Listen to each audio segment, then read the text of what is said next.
시청자 여러분 안녕하십니까? 경제부동산의 김동수입니다.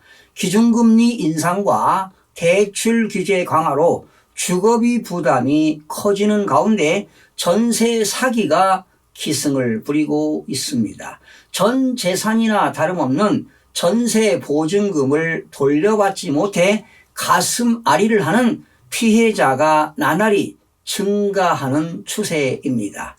최근 수백 채씩 갭 투자를 한 임대인이 보증금을 받고 도망간 사건이 발생했습니다. 전세의 경우 확정일자 대항력이 이 길에 발생하는 것을 악용해 임차인으로부터 잔금을 받고 확정일자 대항력이 발생하기 전에 곧바로 근저당권을 설정하거나 소유권을 타인에게 이전하고 전세금 반환을 어렵게 하는 사례가 사회적으로 문제가 되고 있습니다. 아파트뿐만 아니라 연립주택이나 다세대 주택에서 발생합니다. 특히 신축 빌라에서 많이 발생하고 있어 젊은 세대들의 주의가 요망됩니다. 이 시간에는 이것만 알면 전세 사기 당하지 않는다, 이런 내용으로 여러분들과 함께 하겠습니다. 전세 사기를 당하지 않는 예방 방법으로는요, 첫째입니다. 임대차 계약 전후로 등기사항 전부 증명서를 꼼꼼하게 살펴보는 것입니다. 등기사항 전부 증명서에 집을 소유한 사람의 이름과 전세 계약을 하러 나온 사람이 동일인인지 먼저 확인하는 것입니다. 만약 전세 계약을 하려 나온 사람이 부동산 소유주의 대리인일 경우 반드시 유임장과 인감증명서를 확인하고 인감도장이 날인됐는지 살펴봐야 합니다. 임대인의 신분증은 주민등록증보다는 운전면허증이 또한 안전합니다. 심지어 주민등록증까지 이주하는 사례가 발생하고 있기 때문입니다. 특히 전세 계약을 하려는 집이 깡통 전세 매물인지 주의를 기울여야 합니다. 깡통 전세는 전세값이 매매 가격보다 높거나 비슷한 수준의 매물을 말합니다.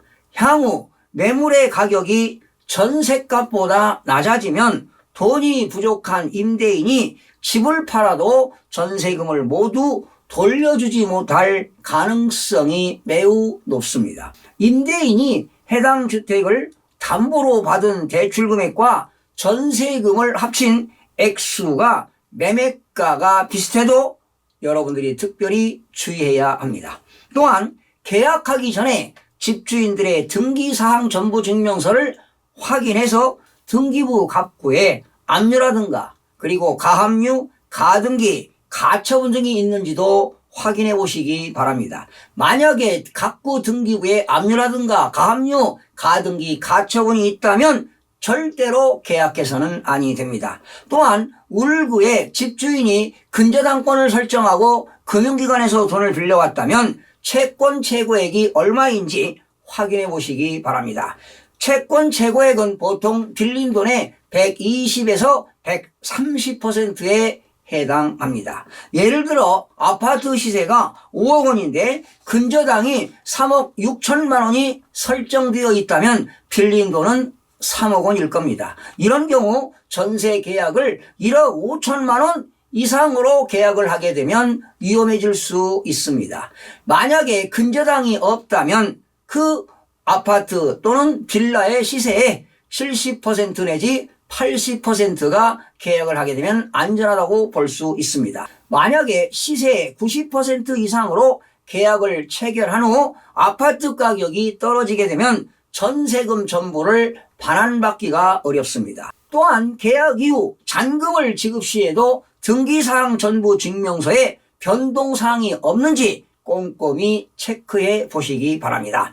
참고로 연립주택이나 다세대 주택은 매매 가격이나 전세 가격을 절대로 믿어서는 안 됩니다. 허위로 감정평가를 해서 부풀린 금액들이 아주 난무합니다. 둘째로 이사하는 당일날에 주민센터에 가서 전입신고와 확정일자를 받으시기 바랍니다.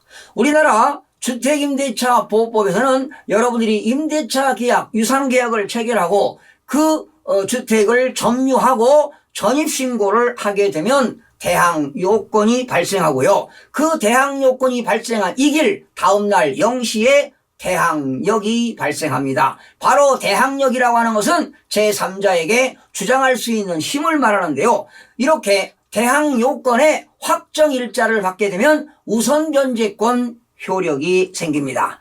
대항력은 전입신고한 다음 날에 발생하기 때문에 만약에 집주인이 이사하는 당일날에 근저당권을 설정했다면 임차인은 후순위 임차인으로서 대항력이 없습니다. 여러분, 근저당권은 당일에 효력이 발생하기 때문입니다. 이런 경우 금융기관에서 집주인의 집을 법원 경매로 넘기면 여러분들은 후순위 임차인으로서 배당을 받지 못하는 경우가 허다하게 발생합니다. 계약서 작성 시에 특약을 맺는 안전장치를 해야 할 것입니다. 여러분, 이런 경우도 있습니다. 전입신고를 한 그날 집주인이 바뀌었고 새 집주인은 곧바로 집을 담보로 근저당권을 설정했다면 전입신고의 효력은 이튿날 이 길 0시부터 발생하는 반면 근저당권은 설정 즉시 발생하기 때문에 보증금이 뒤로 밀리게 되는 것입니다. 셋째는요, 주택도시 보증공사의 전세금 반환 보증에 가입하는 것입니다.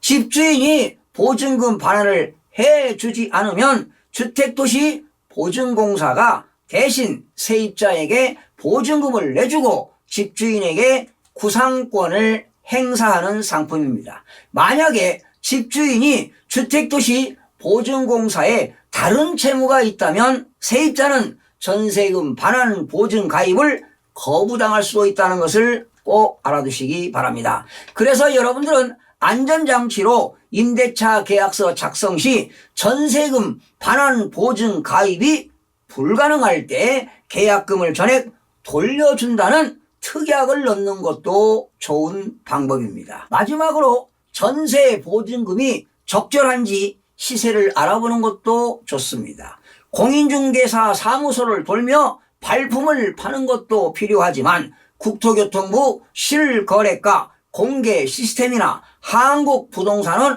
홈페이지에서도 매매가 대비 전세가가 합리적인 가격인지 파악해 볼 수 있습니다. 특히 건축물 대장이라든가 등기사항 전부 증명서, 전입세대 열람 내역서 등 부동산과 관련된 공문서도 검토가 필요합니다. 건축물 대장을 발급해 부동산의 면적과 그리고 불법 건축물 여부를 확인하고 전입세대 열람 내역서를 기반으로 또 다른 임차인 유무와 이중계약 여부 및 보증금 총액을 알아내는 것도 매우 중요합니다.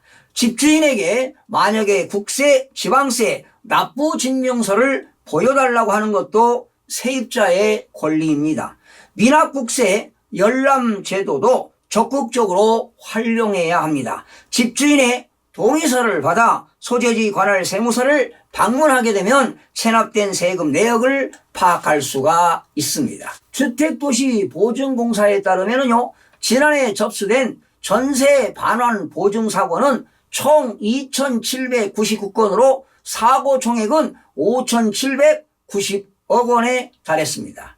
1년 전보다 391건이 늘었고 피해 금액도 1,108억 원이 증가했습니다. 올해 1월부터 4월까지 넉 달 동안 전세 보증사고 피해 금액은 2,018억 원으로 집계가 되는데요. 지난해 같은 기간 1,556억 원 대비 29.7%가 급증했습니다. 이는 주택도시 보증공사의 전세금 반환 보증제도를 이용하고 있는 세입자만 조사한 결과라 전체 피해 규모는 이보다 훨씬 클 것이라는 분석입니다. 임대차 시장에서 보증보험에 가입한 세입자의 비율은 10% 수준에 불과한 것으로 추정하고 있습니다. 전세 사기는 매매가 대비 전세가 비율인 전세가율이 높은 권역에서 자주 발생하고 있습니다. 특히 매매 거래 건수가 없는 신축 빌라를 이용하는 경우가 많습니다. 건축주가 자체적으로 임대 사업을 하는 것처럼 위장해 시세보다 높은 가격에 세입자를 들인 후 명의만 제공하는 바지 사장에게 매각하는 방식입니다. 신용불량자나 노숙자, 장애인 등 사회적 약자들에게 수수료를 주겠다고 하거나 보증금을 이어받게 해주겠다고 속여 계약을 체결합니다. 세금을 납부하지 않는 집주인도 이용합니다. 세금 체납에 따른 공매는 조세 채권 우선의 원칙에 따라 전세 확정일자 권리보다 우선시됩니다. 세입자는 공매 후 세금 체납액을 교부한 후 나머지 돈만 받을 수가 있습니다. 세금 체납액이 많으면 전세금을 떼일 가능성이 커지는 것입니다.